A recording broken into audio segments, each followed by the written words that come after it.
Are starting to make products for stupid people. All right, we didn't used to do that. We used to make products for ourselves, and then stupid people would have to adapt.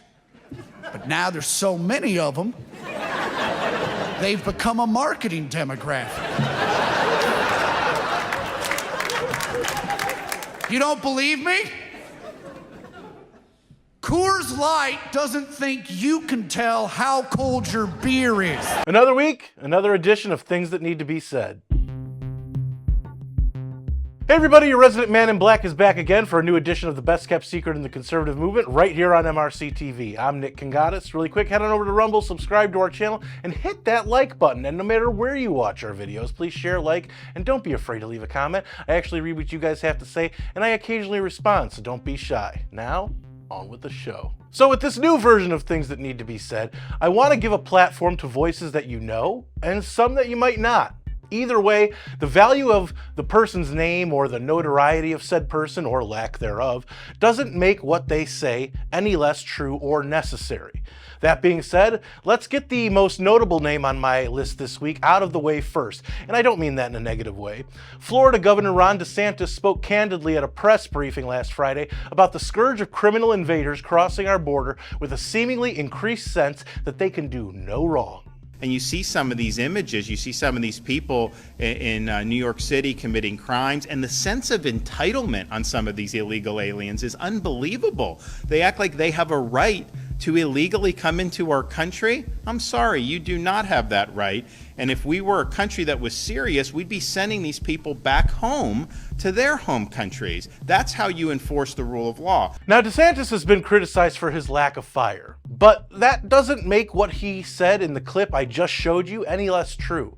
I've been griping about this for quite a while now, but I'm sick and tired of countries around the world using the US at the behest of the Biden regime, who appear to be aiding in human trafficking, if we're being honest here, as their toilet.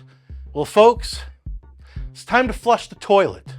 And that may seem harsh to some that think I'm equating the criminal invaders to refuse, but when you have people that come here illegally, making them criminals from the word jump, they commit more crimes on top of the rap sheets they already have, and then they flip you the bird? Well, not only would I want to flush the toilet on those particular kinds of people, but I'd use a plunger to make sure they were gone for good. And you don't have to like it. It's simply the truth.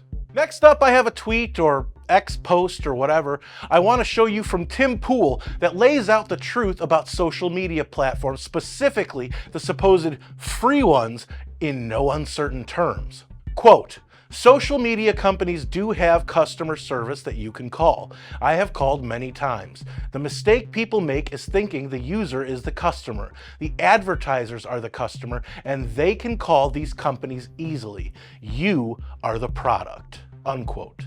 Ding, ding. Those of us that have ever had a social media account on one of these free sites like Facebook, YouTube, Instagram, and X are already past the point of no return. And it's not necessarily our fault. Who's actually read through the mountains of terms of service agreements? And if you have, good on you, but you're in the minority. Our information, whether we like it or not, is already out there. The cat's out of the bag.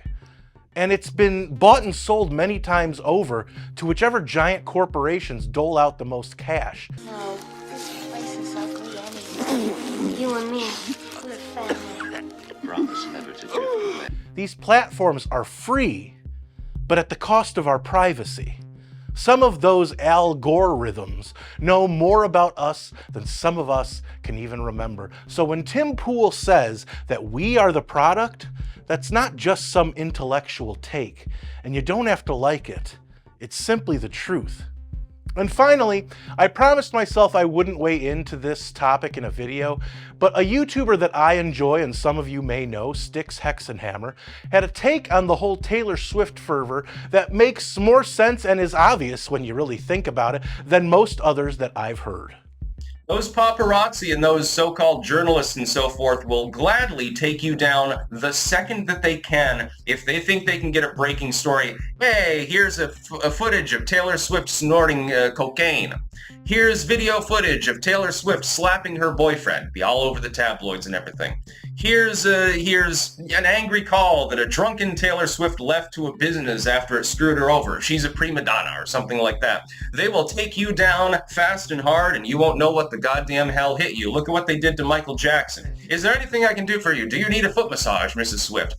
Those same smiling faces are the most disingenuous, ratty people in the world, and they will goddamn crush you if they get the opportunity, if they think that it'll make them more money. Now, I personally am so tired of hearing about Taylor Swift and the fact that she has dominated my feeds on social media that I really don't care what she does, because I wasn't a fan of her music to begin with. So really, what do I care what she has to say, think, or do politically? She has the same right as anyone else to weigh in on whatever she likes. She just has a much larger platform than most. I'll just leave you with this.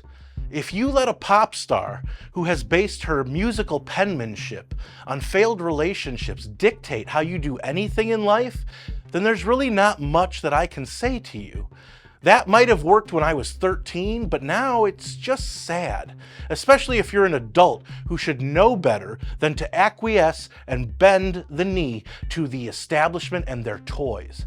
And you don't have to like it. It's simply the truth. So that's what I have for you this week. Were these things that needed to be said? Let me know what you think in the comments, where I do read most and reply to some. And don't forget to subscribe to our channel on Rumble and hit that like button.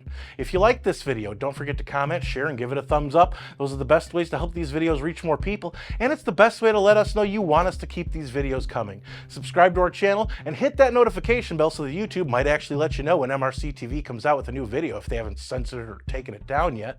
Like us on Facebook, check out more of our work at MRCTV.org, and if you want to support our content and the conservative movement, head on over to MRC.org/donate to help us out, since we're a nonprofit and couldn't do what we do without all of you. For MRC TV, I'm Nick Kangadis.